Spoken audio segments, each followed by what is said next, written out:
Welcome back to another video. This isn't a podcast because with the podcast you're going to see tomorrow is the one we literally just recorded 10 minutes ago.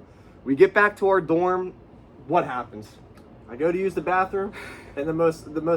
We're literally getting ready to edit. Like the most inconvenient time, and I open Instagram and I see that Bo Horvat has just been traded, and I run out of the bathroom like a little girl because we literally just got back from filming the episode. We're gonna go to 11. I mean, we weren't really talking about Bo Horvat, but we did last episode though. I mean, half the video was spent. We talked about it a little. Okay. But yeah, enough. That's the story. This literally just happened. We're gonna try and get this out as soon as possible for you guys. But this is the trade. We'll put it on screen for you guys to see it as well.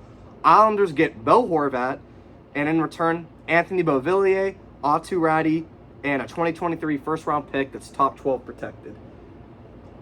So in total, before I say anything else, actually, Islanders, no salary retention. Islanders only got 1.35 a salary cap added on, whereas the Canucks got and we literally talked about their deadline cap space too. The Islanders, yeah, yep, they're you actually probably still have a lot still because they had actual cap space, but yeah. Nonetheless, Luca, thoughts on the trade? I mean, I honestly think it's dude. I'm afraid to say what. Go say it. I think it's fair, honestly. Aatu Räty at one point in his draft year was supposed to be a top 5 pick. Obviously, he played games this year too. He scored 2 goals, one or 2 at least. I think he's doing good in the AHL. I'll look up Räty's stats. Good, keep talking. I think he's fine. I think the trade's honestly fair. Anthony Beauvillier, I think, needed to change the scenery as well, and that's pretty much what they wanted. He's only 24, 25. Yeah, 2 goals this year in 12 games, no assists, 2 points plus 1, and he's only 20 years old. Drafted in the second round, 52nd overall, and I remember because usually people stop reporting on who gets drafted in the first, but Elliot Friedman tweeted out when Räty got drafted because, like we said, he was supposed to be the number 1 overall pick. Very early in that. Yeah, very early. But yeah, I agree. I think this trade, for the most part, is really good. If you're the Islanders, I think you're happy about it because you're probably going to be able to extend them too. I don't see why not. Yeah, we'll see.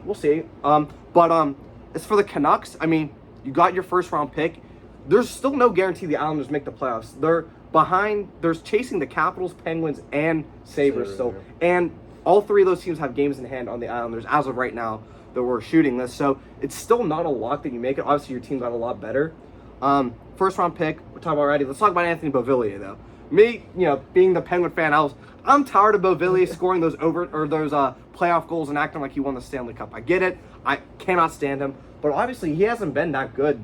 Yeah, the last couple I think seasons. He's cracked the 40-point mark one time. I'm gonna look up his points. I mean, they were looking for a forward that also was coming off an entry-level deal, or it was just now it's like we said, it's so hard to get. Yeah. 20 points in 49 games, only 9 goals. So he did need to change the scenery. So he's 25 years old and he has almost 500 games. That's crazy. Yeah. I think his best season was 38 points, 38, 39. Dude, he had 22 points. Oh, no, as it says, 34 and 75, 28 and 47. I mean, but if you go to his playoff stats, 14 and 22, 13 and... He does show up in the playoffs.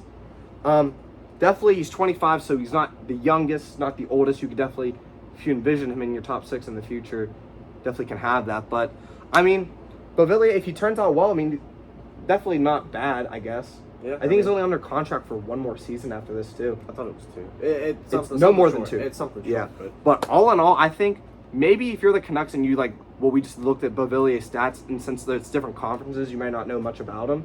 I think for the most part, though, yes, Beauvillier can still continue to be bad. I would not be surprised if that happened. But put him on a line with Elias Pettersson, whatever you pronounce it, he might play well. So, honestly, and Räty. I already forgot about that. Yeah, he'll pan out to be something. I don't know. I think Räty might be the biggest piece in the trade. But obviously, honestly, with a player who tanked so much, that means they got a lot of work to do. You know what I mean? Yeah. But 12 games under your belt already got the first goal off your back. You know what I mean? No, the rest isn't smooth sailing, but I'd say to start your NHL career, the hard part is done.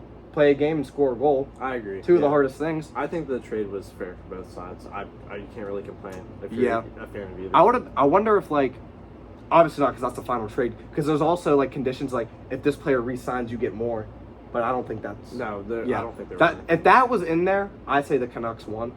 Yeah, but I didn't see anything. You just showed me the That was conditions. yeah. So I think all in all, I think the Islanders won. I think you could have given up a little more. I think if you wait till the deadline, better offers would have arose. but maybe. But it's also Maybe, you don't know, I With Jim know. Rutherford, you don't. The price he. I mean, but there's also these things about like the price he set. I'm not gonna get into that. Just to, like, make this quick and all. Like but 8.5 is probably ideal. Yeah. They asked for like a right shot defenseman. They didn't even get that. So it's like, I don't know. He's a weird GM. Yeah, they got a first and they got a good prospect. And now your center core is Barzal, Horvat, Pajot. If you look at Pajot just from his stats, it's not going to wow you. But and if you look at how much money he makes, he's making that for a reason, though. He's really not making it for the. They still get. Remember when they got it from Ottawa? It was like a first, a second, and a third. Yeah. That was a lot. But anyways, we're not talking about Pajot, but that center core is now really good. It is. I think it's a good trade for Lou. The Lou's summer slumber, that's what they were called, because he did nothing in the summer, is finally over. And I was listening to 32 Thoughts last night, Friday's episode, and Friedman was saying how, I promise you this is how he said that Lamoriello has been trying to make trades all summer in this season. So I think when he saw that this was an offer, he couldn't say no to, which can't blame him for. So, yeah. At least you did something. Yeah. Like I said, we needed to get this out here right away. The trade was insane. We'll pop up the tweets if we can. We literally just got done recording 10 minutes ago and cannot believe that. Yeah. But it is what it is. If anything, we got an extra video out of it though. Yeah. Another different type of style for you guys. But you get to see our room, I guess, which is pretty cool. If they wanted to see. If you wanted to see, yeah. But other than that, I thought that was gonna be trade deadline day, honestly. Lou does like to make his trades earlier though. He's weird. When he got Palmieri, that was like a week before the deadline. Yeah, that was really. Oh, Pajot was before as well. He's a fossil and he operates like one. So Yeah. Yeah. That honestly, that was insane. I could not believe that. I did not think that trade would happen right before All-Star week. Did he get invited to the All-Star game? Oh, that was Pedersen. Yeah. Who cares about the All-Star game? Wow. He might be there in an Islanders jersey now. I don't know. Be But funny. yeah, either way, that was. I'm actually happy it happened though, because that was like kind of cool. But yeah, that Horvat trade, dude, who's gonna wear 53 now though? Because of Cizikas. I think Horvat had an old number before he was 53. I'm not sure though when he was in Vancouver. I could be wrong. I don't know. They'll figure it out and trade Cizikas. He wears 50. No, what number does he? I always forget Horvat? what number Horvat wears. He's 53. Okay, that's what I thought. I wasn't a fake NHL fan. Yeah, what? Definitely. If you're Cizikas, give that up. You're Casey Cizikas. Yeah. Give it up. Forget Screw that. the identity Yeah, line. no one- Identity line is not going to be the retirement line. Yeah. Because that's where all Matt that. Martin, Yeah. we got him. All right. There we go. Hope you guys enjoyed our little analysis. Overall, definitely a fair trade. Yeah. So, Lou Lamoriello, you finally did something.